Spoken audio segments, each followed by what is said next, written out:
فرماتے ہیں اصول علم دین کی غرض سے آنے والے طلباء کی حوصلہ افزائی کی جائے اور ان کے لیے اسکالرشپ کا جو ہے وہ انتظام کیا جائے، اہتمام کیا جائے، ان کی حوصلہ افزائی کی جائے۔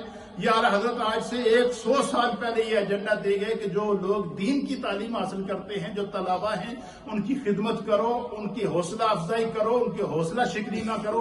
ہمارے یہاں مزاج یہ ہے کہ اس بندے کو ہم دین کی تعلیم کے لیے بھیجتے ہیں، یہ کسی کام کا ہی نہیں ہے، یہ پڑھ نہیں سکتا جی، یا تو وہ معذور ہے، چلو جس نے مسجد چھوڑاؤ، مدرسے چھوڑاؤ۔ یہ ہمارے ایک کنسپٹ پایا جاتا ہے۔ اعلیٰ حضرت فرماتے ہیں کہ جو بندہ دین کی تعلیم کے لیے آئے، یہ سمجھ لو کہ اس کا انتخاب خدا کی طرف سے ہوا ہے، اس کا انتخاب رسول اللہ کی طرف سے ہوا ہے۔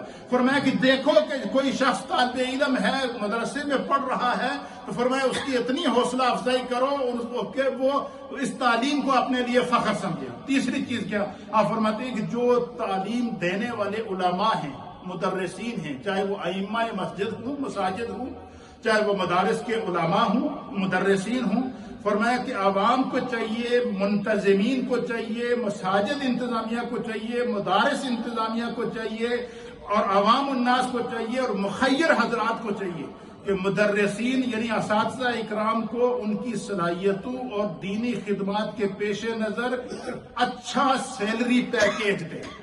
پھر آگے اس کی وجہ لکھی ہے۔ وجہ کیا ہے؟ دیکھیں آپ، ایک مجدد، ایک ولی کامل کی نظر دیکھیں، وجہ کیا ہے؟ آپ فرماتے ہیں اس کی وجہ یہ ہے کہ امام کو، مدرس کو، عالم کو اور پڑھانے والے کو، دین کی خدمت کرنے والے کو اتنی تنخواہ دو کہ وہ فکر معاش سے آزاد ہو جائے۔ کیا ہو جائے؟ اب مجھے بتائیں نا، بن امام نے بھی دینا ہوتا ہے، عام آدمی نے بھی دینا ہوتا ہے، جس طریقے سے عام آدمی زندگی گزارتا ہے اسی طریقے سے امام نے بھی گزارنی ہے، مدرس نے بھی گزارنی ہے۔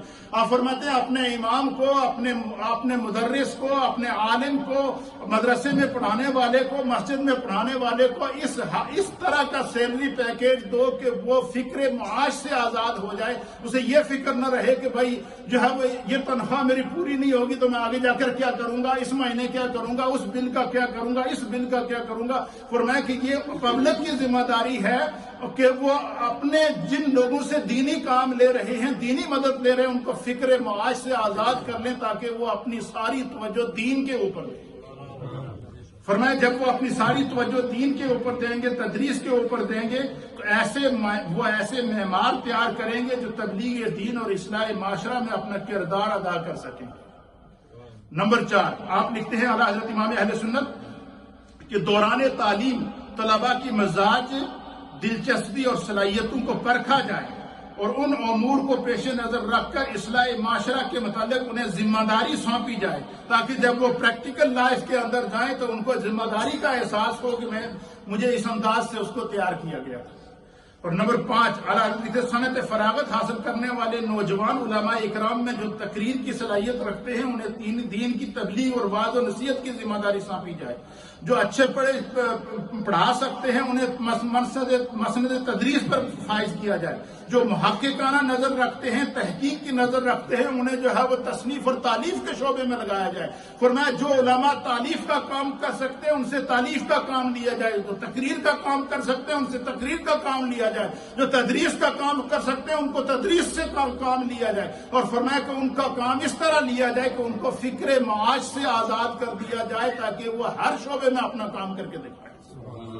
اور یہی بات ہے کہ آج تک جو ہم تک دین پہنچا ہے، ہمارے علماء اور ائمہ نے دین پہنچایا ہے، یہ دین اس طرح نہیں پہنچا ہے۔ دیکھیں 1400 سال گزرنے کے بعد بھی آج دین ہمارے پاس تر و تازہ صورت میں موجود ہے۔ پھر 6 صورت لکھتے ہیں، فرماتے کہ عمدہ تحریری صلاحیت رکھنے والے علماء اور محققین سے حمایت مذہب اور اسی طریقے سے مفید کتب اور رسائل تصنیف کرا کر مخیر حضرات کو یہ چاہیے کہ اگر کسی عالم نے کوئی کتاب لکھی ہے، کوئی مسئلہ لکھا ہے، کوئی تصنیفی شکل میں لکھی ہے، تو مخیر حضرات اس کتاب کو چھپوا کر لوگوں میں مفت تقسیم کریں۔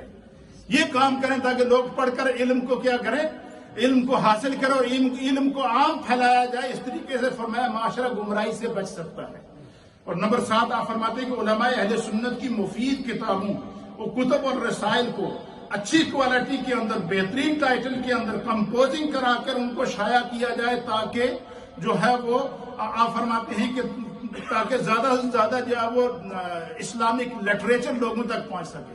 نمبر 8 فرماتے ہیں کہ ہر شہر میں علماء دین اور اہل سنت کا درد رکھنے والے احباب پر مشتمل رابطہ کونسلیں اور اس طریقے کی سرگرمیوں کو بنایا جائے تاکہ معاشرے سے بگاڑ ختم ہو سکے، بدعات ختم ہو سکے، خرافات ختم ہو سکے اور لوگ زیادہ سے زیادہ دین کی طرف آئیں۔